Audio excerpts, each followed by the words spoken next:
Welcome to the Land House YouTube channel. I'm Seth. Today I have the 2000 watt Pure Sine Wave inverter from LeapTrend.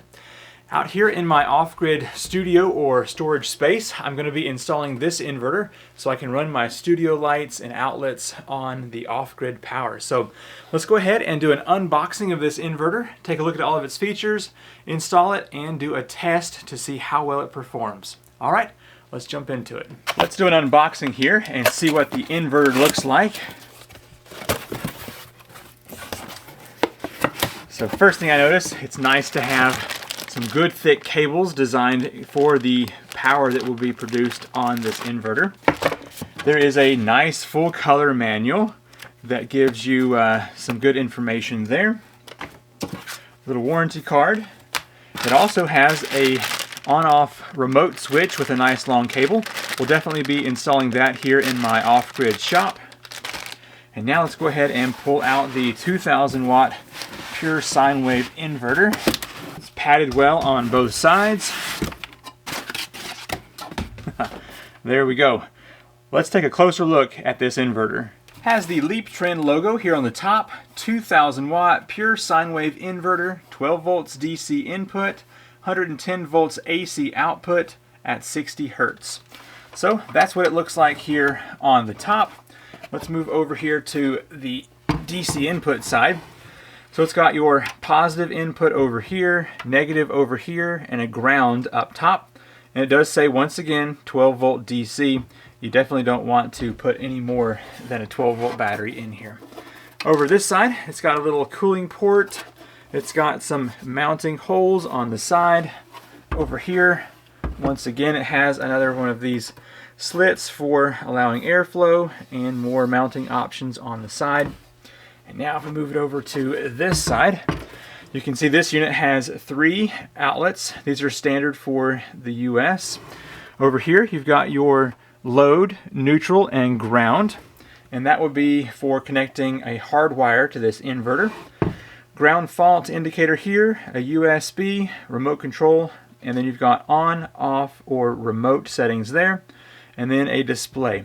So I'm going to be using the remote on my system, so when I walk in the front door, I can just turn the unit on like that.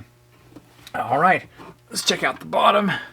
It's got some information on this side, and then it's just plain after that.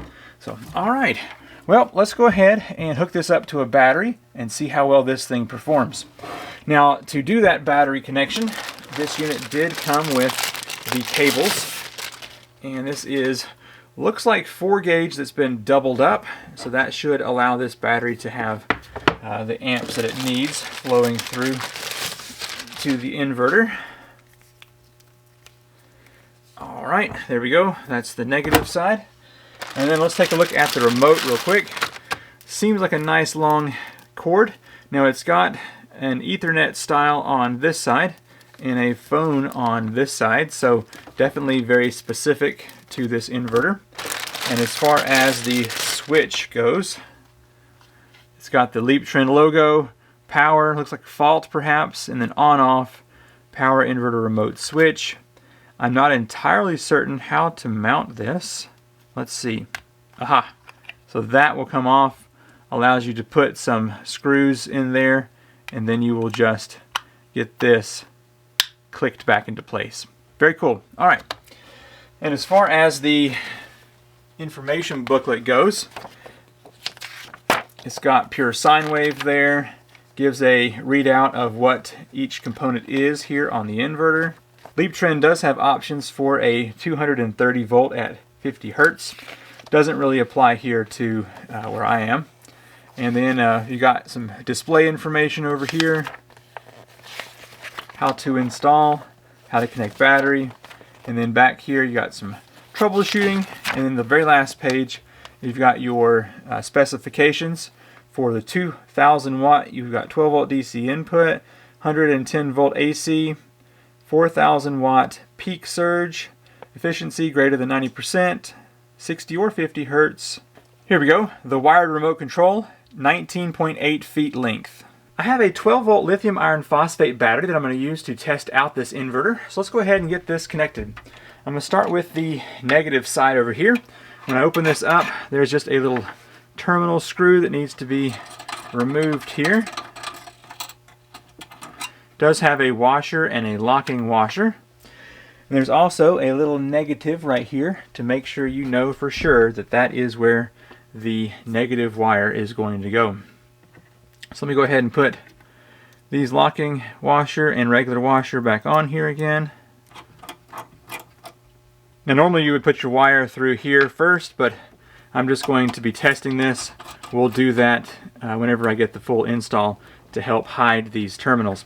Now the post here is threaded, but I also have this nut that was on here. I guess that just will ensure that that doesn't come loose.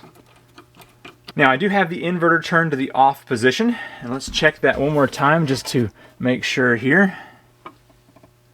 Yep, off position, but I'm still going to use a resistor to attach the positive to the positive side over here, just to make sure we never have any issues with a spark, because that will definitely cause issues with such an inverter. So I'm going to touch this here, and that will charge the capacitors if it's going to, with the unit off there.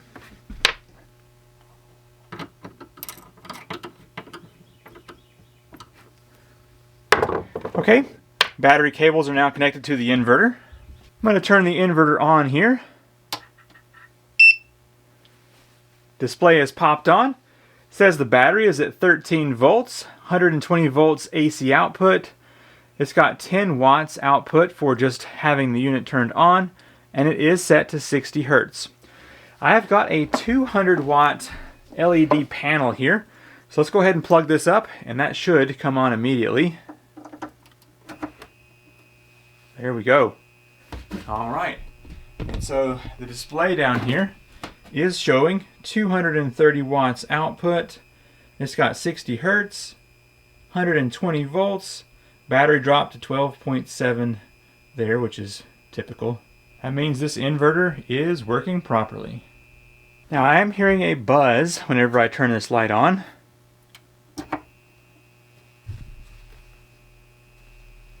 Let me plug something else up and see if that still happens. Let me bring you closer so you can kind of hear what's going on. Just a light electrical noise. Let's also test out the USB here. So I'm going to plug that in, and I've got this little speaker that I can use to charge here. So the light did pop on right there. It's only going to charge at like 1 or 2 watts, so nothing changed here on the display, but at least it is showing up here on this as charging. I'm going to turn the unit off real quick. Let's test out the remote control. So it looks like the phone cord side is going to go in right here, and the back of the switch here is going to have the Ethernet size. Turn this to the remote. Okay, nothing came on. So now if I press the power button here, there we go. 12.9 volts. It's got 60 Hertz, 120. Let's see if that's going to also have 10 watts again. One thing that's kind of hard for you to see up there is that it also has a battery indicator there on the top left corner. Very nice. Alright, so if I wanted to control the unit from here, I would need to use the switch, but if I'm over by my front door, I should be able to turn off the unit just like that. Turn the unit on here. I've got a power station that can accept, I think, 400 watts, so let's go ahead and plug this up, and then I will plug it up to the power station. Let's see what this display shows here. Alright, yeah, there's 420 watts right there. Very good. And it is charging this little power station here. Very nice. 12.4 there on the battery. Now here is a load indicator down here at the bottom. you can see that 420 watts only triggers the first piece right here. So whenever we do a full install of this, we will put some more load on here and see it jump up a bit more. Now that I know that the LeapTrend 2000w inverter is going to work well, let's do a full install into my off-grid studio and storage space out here. So I'm currently using a 1000w inverter that's not Pure Sine Wave, and so I'm going to be replacing it with this so that I can run some more intense applications and also have that Pure Sine Wave. Alright, let's go ahead and jump into this full install.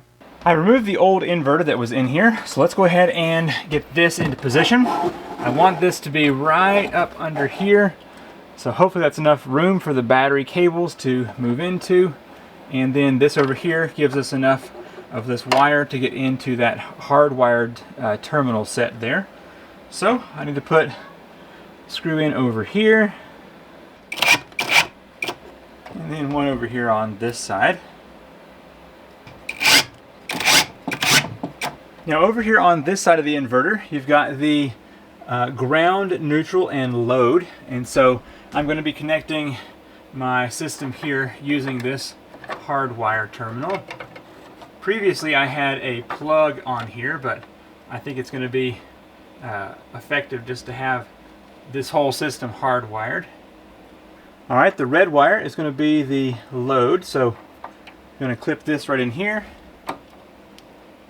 Now the black wire in my case is actually the neutral, and then the white wire in this case is the ground, which I don't have an earth ground, so this will just kind of be into the inverter here.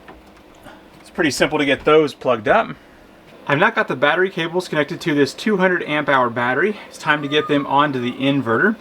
So let me go ahead and slip this little cover over here first, and then let's go ahead and attach the negative cable down here.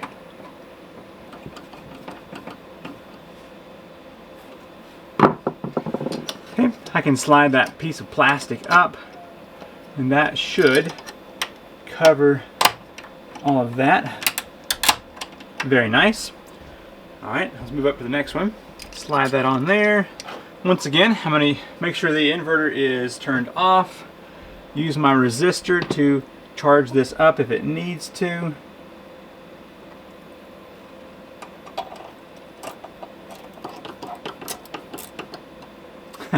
Wouldn't you know it? Put that on backwards.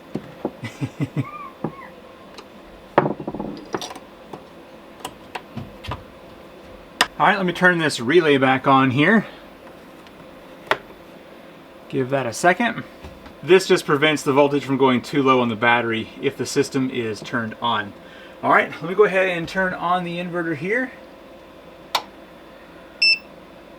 Alright, I should be able to turn some lights on.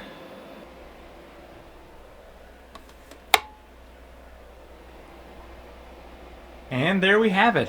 I just got those 3 wires installed, turned the unit on, and now I have my studio lights and all the power working here in my little shop. So very cool. Nice to have a Pure Sine Wave inverter, 2000 watt.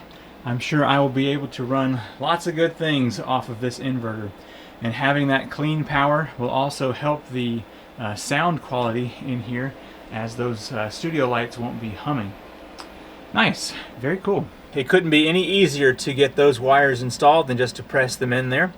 Looks like I'm using 110 watts with my studio lights from this big battery right here. Very nice. I was able to get the protectors over here, and those are going to be good to keep anybody from ever touching those. So very nice. I like this inverter already. I now have the lights on here in my shop studio. It's time to go ahead and install the remote. Hopefully this will reach all the way around to the door, and so we can get this installed, and it will easily allow me to turn the lights on and off whenever I first walk in. So let's go ahead and run this and see how well it works. I was able to run the cable for the switch around here. Let me go ahead and plug this up, and let me go over and set this to be activated by the switch. Alright, here we go. Very good. That just turned the lights on. So I'm gonna have to figure some way of mounting this up here.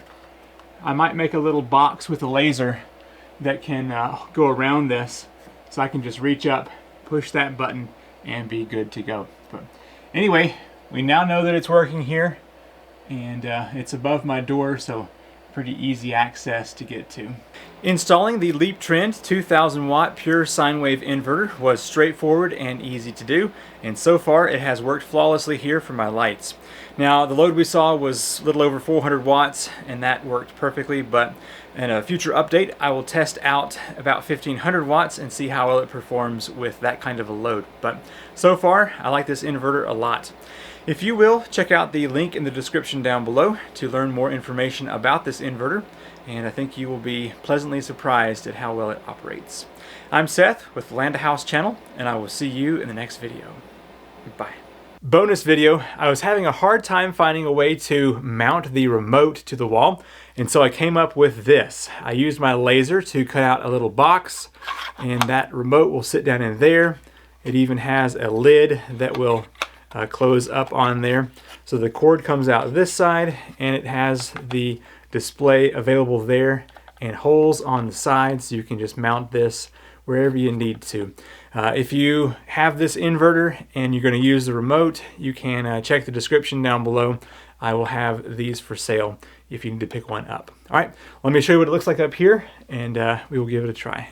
There you go. Little box just holds the remote, and nice and strong and secure in there, and doesn't have issues with the cord poking into the wall, and those little tiny screw holes are no problem, because now you can access these much bigger ones here to mount that onto a wall.